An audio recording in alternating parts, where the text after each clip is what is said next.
Hiya folks, I wanted to talk to you about this book, American Cosmic. It was recommended to me by somebody who watches these videos. Thank you very much for the recommendation. I enjoyed the book thoroughly. I wish I could remember who recommended it, but maybe if you put your hand up in the comments section, tell me, I'll thank you. But a really interesting book because it is about UFOs and their relationship to religion, two subjects that interest me a lot. The author goes through a process of a few years where she meets and interviews a lot of people in the UFO community and talks to them. And she's a scholar of religion, though, so she is not trying to pass judgment on whether their reports of the things they've seen in the sky or whatever are real, or whether they represent alien technology or military secret ops or whatever. That's what normally UFO books investigate. What she's interested in is how they are related with the problem of religion. And here's how she defines religion. Within the field of religious studies, there are multiple definitions of religion, some of which consider the category of the mysterious. The term religion is common, but it is a slippery concept that has its own history and functions. When I explain religion to first and second year undergraduates, I explain that traditional religions usually have two main components. They contain functional aspects such as places of worship like churches and synagogues, sacred texts, and oral traditions. These aspects of religion can be studied quite easily. There is also another aspect to religion, the sacred element in quotes. The sacred element is not easily studied as it might involve a sacred event or a being. It is the object of belief, but it is usually mysterious and cannot be studied itself objectively. One cannot put an angel under a microscope. It is this aspect, the mysterious sacred, that distinguishes religion from other organized practices like sports or fandoms. In religion, one finds the inexplicable sacred event or a mysterious artifact. I especially like that one because she mentions religion and fandoms, and if you've followed me for a while, you'll notice that I often compare the way people act towards religious stuff to the way I got used to people reacting in fandom, specifically Ultraman fandom and kaiju Japanese monster film and anime fandom, and specifically that I had to work on and that I enjoyed working on for many years. There's a real interesting relationship. And I think actually fandom may be part of the mysterious too. It's interesting the way our civilization has kind of transferred religion from one domain to another.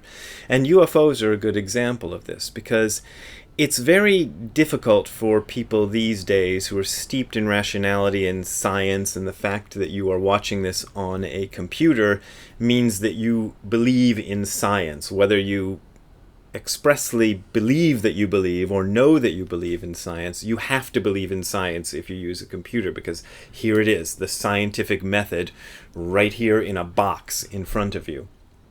So we are really, really steeped in this stuff, and it's difficult for us to believe in some sort of immaterial reality anymore, the way people in the past did.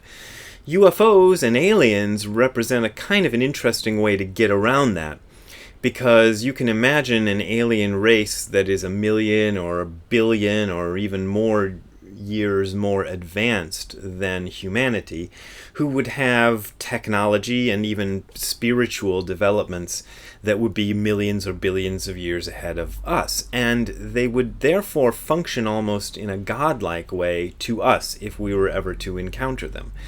I think that's a reasonable and rational thing to say. I don't know if it's rational to say that people actually have encountered these aliens, but I think if they exist, and we don't know if they exist, but let's say if they exist, and if they are that far advanced than us, they would be also spiritually and technologically advanced beyond us and would seem godlike. So that's a rational belief that can fit into the materialistic framework that most of us are used to dealing with these days. And fandom is often kind of like that. I've seen people react to things like Ultraman in ways that are almost quasi-religious. They seem to believe in Ultraman. And one of the things this author points out quite a few times in the context of this book, is that the entertainment we receive, the images and things we receive through television and through the internet and various other means, are kind of go into the brain, and there's a rational part of the brain that makes a distinction usually between the real and the fantasy element, but it's not getting into the deeper parts of the brain that way, and we are often having these experiences through movies and television and other means that we are kind of filing away as real experiences at some part of our brain. One of the interesting aspects of ufology that several people have pointed out is that the appearance of the so-called grays, the kind of standard issue aliens with the big head and the black eyes and the gray skin, they seem to date from about the time that The Outer Limits aired an episode called The Bolaro Shield, which is the name of that episode of The Outer Limits. And they have an alien in there that looks like this. And that alien happens to kind of look the way the Greys are sort of a refined version of this, but that's sort of become the standard alien. So this image, this television image, sort of entered a lot of people's minds and became the kind of stuck image of aliens and permeated throughout the culture. Maybe there's nobody who looks like that, who knows? This book doesn't have really anything to do with Buddhism. In fact, the one time where the author mentions Buddhism, she kind of gets it wrong. She mentions the koan practice, and she gives the sort of version of what koan practice is all about that you would get from Wikipedia or someplace like that, from a person who doesn't really understand it, which is this idea that koans are irrational stories trying to get the rational mind out of the picture and get into the irrational. There is a little bit of that aspect, I suppose, to koans, but I think koans are actually not irrational. They are rational in a different level of rationality. So, this is maybe splitting hairs for some of you, but I think it's an important distinction. It doesn't have much to do with Buddhism, and that's kind of interesting in itself, because when she talks about religion, she's talking specifically really about Abrahamic religions, Judaism, Christianity, and Islam. Whereas the other religions of the rest of the world, Hinduism, Buddhism, Taoism, Shinto, and some of these other things, are left out of the picture. And this is often kind of a frustrating thing for me when I look at things that study, the so-called history of religions, because the people who write these books, at least the ones that are available in English, generally don't know much about non-Abrahamic religions. But there seems to be a sort of understanding that those religions may be something different. And this is what I'm always going on about Buddhism. When I say Buddhism isn't a religion, what I mean is that if you define religion in terms of how we have defined the Abrahamic religions as religions, then Buddhism doesn't really fit, and Taoism doesn't fit, Shintoism doesn't really fit, Hinduism almost fits, but not quite. But this idea of this sort of sacred mystery, well, you could probably understand Buddhism in those terms, but the sacred mystery isn't something to be found, to be solved. I think that's kind of the way we do it sometimes. I'm just spitballing here, so maybe I'll revise my opinion later.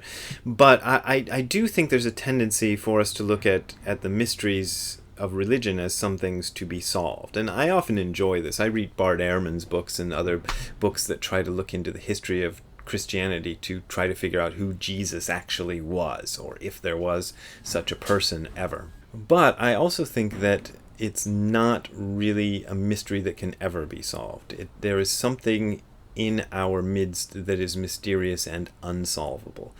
And perhaps the UFO phenomenon is one aspect of this. Perhaps there is something going on in nature, in the reality that we live in, that we are incapable of understanding, or at least currently incapable of understanding.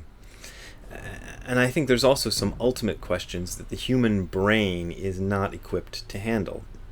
So, in short, not a book about Buddhism, but a book I quite enjoyed, and I thank whoever told me about it for telling me about it, because it was a good investment, and I really enjoyed reading it. If If you'd like me to be able to buy more books, you can donate to me via PayPal and Patreon. The links are below. My book, Letters to a Dead Friend About Zen, is coming out soon, so watch for that. I am also going to be going to Toronto in Ontario, Canada. I am doing a retreat in Toronto October 5th and 6th, 2019, so please show up for that. I'm also giving a talk in Akron, Ohio on October the 12th, 2019 at the Highland Square Library. There's a Highland Park in LA and a Highland Square in Akron, and I get them mixed up. So Highland Square Library in Akron, so show up for that and show up for the Toronto event. I'll put some links below, and we'll see you there. Thanks a lot. See you later. Bye.